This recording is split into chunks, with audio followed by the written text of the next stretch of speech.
So if the points A, B, C, D are the vertices of a parallelogram, then taken in order you have to find the value of P, right?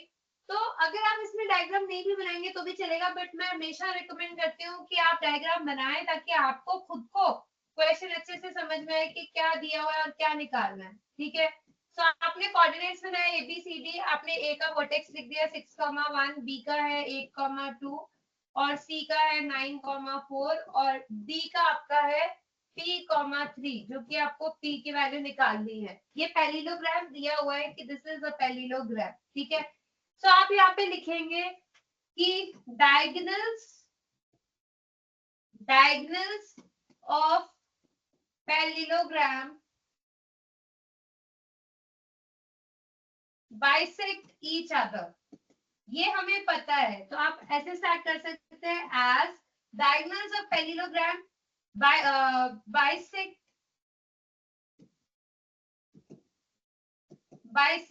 Each other, ठीक है। क्योंकि diagonals जो होते हैं parallelogram के वो एक दूसरे को बाइसेक्ट करते हैं। अनदर इंपॉर्टेंट थिंग, आपको डायग्राम हमेशा राइट साइड में बनाना है, लेफ्ट साइड में आपको लिखना है। You will not make diagrams here and writing this side. ज्यादातर बच्चे इधर डायग्राम बनाते हैं और इधर लिखते हैं, नो, उधर डायग्राम होना चाहिए, लिखने वाला पोर्शन इधर होना चाहिए, ठीक है। First thing. दूसरी, डायग्राम्स पेंसिल से ही बनाने होते हैं। एंड तीसरी, आप अगर डायग्राम बना रहे हो आपको प्रॉपर्ली लेबल करना पड़ेगा ए बी सी डी, ठीक है। तो आपने लिखा कि as diagonals of parallelogram bisect each other, therefore let BD and AC bisect at O। तो आपने लिख दिया। अब ABCD तो क्वेश्चन में दिया हुआ था, O पॉइंट दिया हुआ नहीं है, तो तुमने मान लिया कि जो ये इंटरसेक्शन पॉइंट है जहां पे बाइसेक्ट कर रहा है वो क्या है, O है। Therefore यहाँ पे आपने लेट कर लिया, let BD and AC bisect at O। BD diagonal और AC डायगोनल एक दूसरे को कहाँ बाइसेक्ट कर रहे हैं, O पे। क्योंकि ये बाइसेक्ट करता है ये हमें पता है और हमने उस बाइसेक्ट करने वाले पॉइंट को O मान लिया है, तो हम ये लिख सकते हैं therefore AO is equal to OC। या आप यहाँ पे लिख सकते हैं therefore O is midpoint of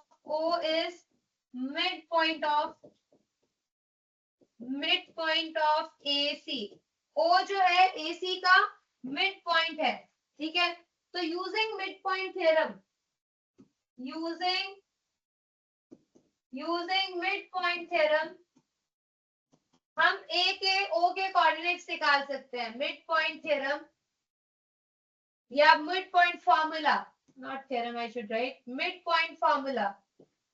using mid point formula हम O के कोऑर्डिनेट्स निकाल सकते हैं। O के कोऑर्डिनेट्स आप डायरेक्टली ऐसे लिख सकते हैं, क्या होगा, x1 plus x2 divided by 2 which is 6 plus 9 divided by 2। Mid point formula क्या होता है, x1 plus x2 divided by 2 comma y1 plus y2 divided by 2, 1 plus 4 divided by 2।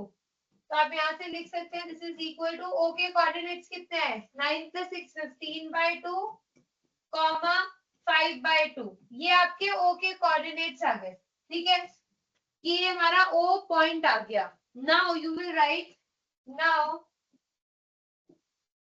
आप ये लिखेंगे that BO is also equals to OD, right? तो O is midpoint। now O is midpoint of BD। O जो है वो BD का mid point भी है, तो आप चाहें तो यहाँ पे कोऑर्डिनेट्स लिख भी सकते हैं ओके, ठीक है, विच इज 15 डायग्राम में 15.2 5 by 2। ये आप आने के बाद में लिख सकते हैं साइड में। अब आपको पता चल गया कि ये O मिड पॉइंट है, तो आप इस पूरी लाइन को चाहे तो दोबारा बना सकते हैं, वरना आप मेंशन कर सकते हैं कि अगर ये मिड पॉइंट है तो यहाँ पे मिड पॉइंट फॉर्मूला लगा सकते हैं। तो फिर से आप लिखेंगे O is midpoint of BD, so using midpoint formula, आप क्या लिख सकते हैं, आपको P ही तो निकालना है ना सिर्फ, तो X वाला कोऑर्डिनेट ले लो, Y निकालने की जरूरत ही नहीं क्योंकि हम P निकालना है।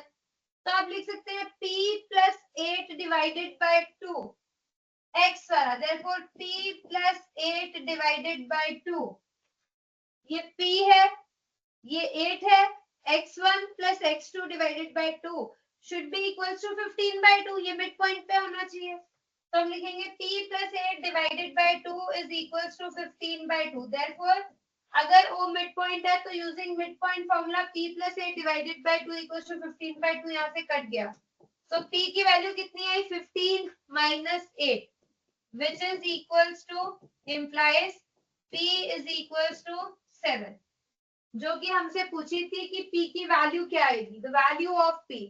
तो इस पूरे क्वेश्चन में हमने क्या कॉन्सेप्ट यूज किया है कि ये जो मिड पॉइंट है ओ वाला वो a और c का बीच का पॉइंट है, क्योंकि पैरेललोग्राम के डायगोनल बाइसेक्ट करते हैं, दो इक्वल पार्ट्स में डिवाइड करते हैं, तो ये वाला जो डिस्टेंस है इसके बराबर है, तो ये मिड पॉइंट है, तो मिड पॉइंट से कोऑर्डिनेट निकाल लिए, फिर हमें p निकालना था, तो p और 8 का मिड पॉइंट भी 15/2 होगा, क्योंकि ये डायगोनल को भी वो बाइसेक्ट कर रहा है, तो यहाँ से हमारा जो है p का वैल्यू 7 आ गया।